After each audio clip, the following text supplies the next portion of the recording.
Right now, somewhere in your house, your baby is standing barefoot on the carpet, gripping the couch, toes curling and flexing against the fibers. It looks like nothing. It looks like a baby just standing there. But that bare foot is running one of the most sophisticated data collection operations your baby's brain will ever pull off. And by the end of this video, you're never going to look at those first wobbly steps the same way again. Because here's what almost nobody tells parents.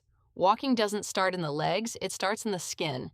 Specifically, it starts in the soles of your baby's feet, which are quietly feeding your baby's brain a constant stream of information long before that first real step ever happens.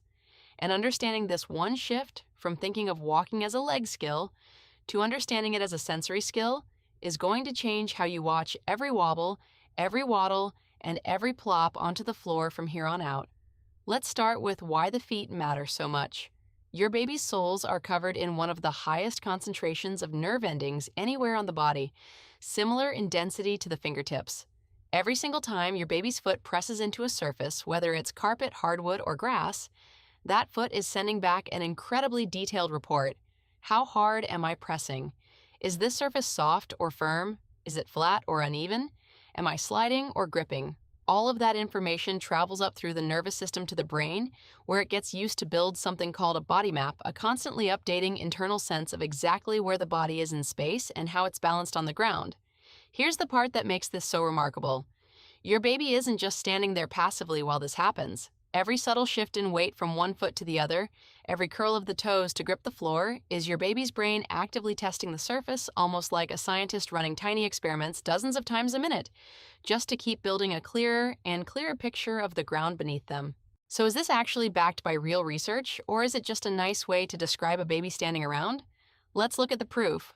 Researchers who study infant motor development have used pressure-sensing mats and small sensors placed on babies' feet to track exactly how much sensory information gets exchanged in the weeks leading up to independent walking. And what they found reshaped how scientists think about this stage entirely.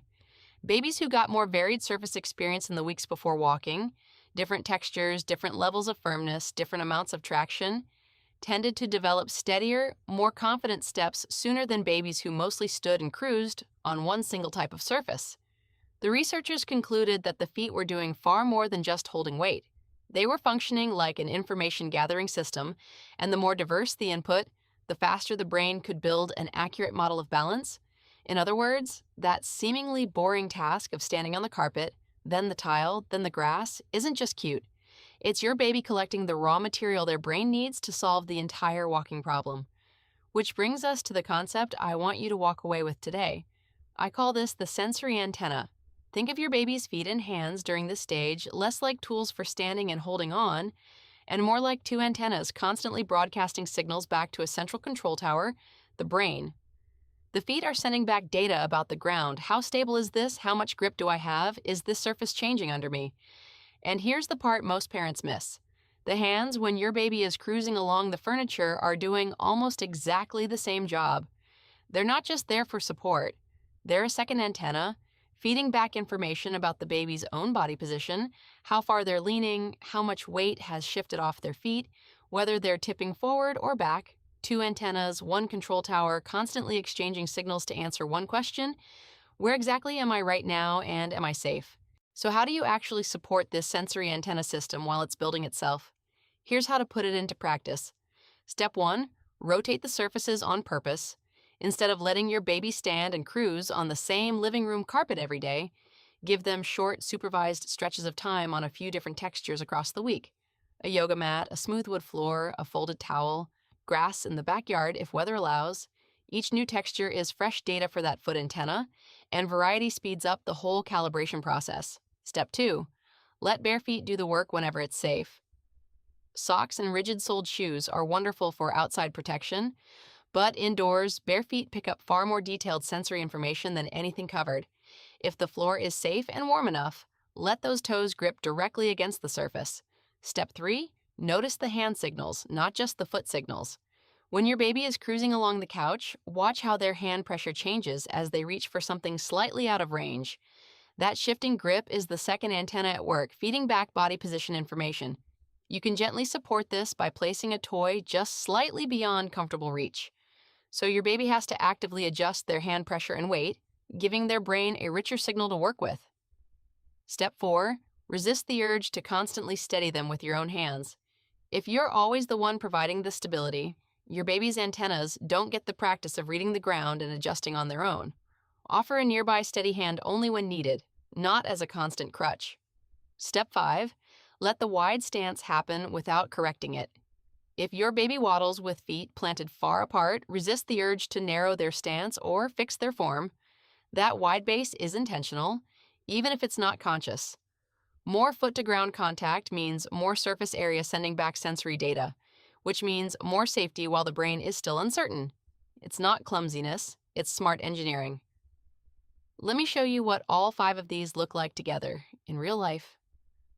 Picture Elias, 13 months old, standing barefoot at the edge of a folded bath towel, his mom placed on the living room floor as a small, safe texture experiment. His feet pressed down, toes spreading and curling slightly as they meet the unfamiliar softness, completely different from the hardwood he's used to. He wobbles, catching himself with one hand on the couch cushion. His mom notices his fingers pressing harder into the cushion fabric, a clear sign his hand antenna just picked up a shift in his balance. Instead of grabbing him, she places his favorite toy car just a few inches beyond his reach on the couch. Elias looks at it, then shifts his weight forward, feet spreading wider on the towel to steady himself, toes gripping for extra traction. He lets go of the cushion with one hand, reaching, sways, and plants his foot down hard to catch himself. He grins, drops onto his bottom on the towel, and immediately pushes back up to try again, feet spread even wider this time, clearly recalibrating based on what that texture just taught him. What just happened in that scene is the entire sensory loop in miniature. New surface, new data, a motivated reach, a real-time correction from both hands and feet, and a brain quietly updating its map of what it takes to stay upright, one texture and one wobble at a time. Now here's the honest complication, because I want to give you the full picture, not just the reassuring part. As your baby's feet and hands get better and better at reading the ground, something interesting happens. They start trusting that sensory information faster than they can actually process what it means. Around this stage, a lot of babies will confidently step off a low ledge, a stair edge, or the lip of a bathtub because their feet are so used to constantly recalibrating mid-motion that they assume they can adjust to anything, including a drop they've never actually felt before. Their sensory antennas are excellent at reading flat, continuous ground. They are not yet equipped to predict a sudden change in surface that isn't there yet. This is exactly why so many early walking injuries happen not on flat floors, but at edges, thresholds, and steps. The one kind of surface change no amount of carpet to hardwood practice prepares them for. That gap between a sensory system that's brilliant at reading what's under the feet right now and a brain that can't yet predict what's about to be under the feet next is honestly one of the most important things to understand once your baby is upright and mobile. So in the next video, I'm going to walk you through exactly how to help your baby's brain start recognizing edges and drop-offs before they happen, without dulling any of the sensory exploration that's helping them learn so much right now. Until then, I want you to look at those little bare feet a little differently. Every press into the carpet, every wobble on a new surface, every wide, waddling stance is not clumsiness. And it's definitely not a delay. It's a tiny, brilliant sensor system, quietly gathering exactly the information it needs to build something remarkable. You're not just watching your baby learn to walk. You're watching a nervous system learn to listen to the world one footstep at a time.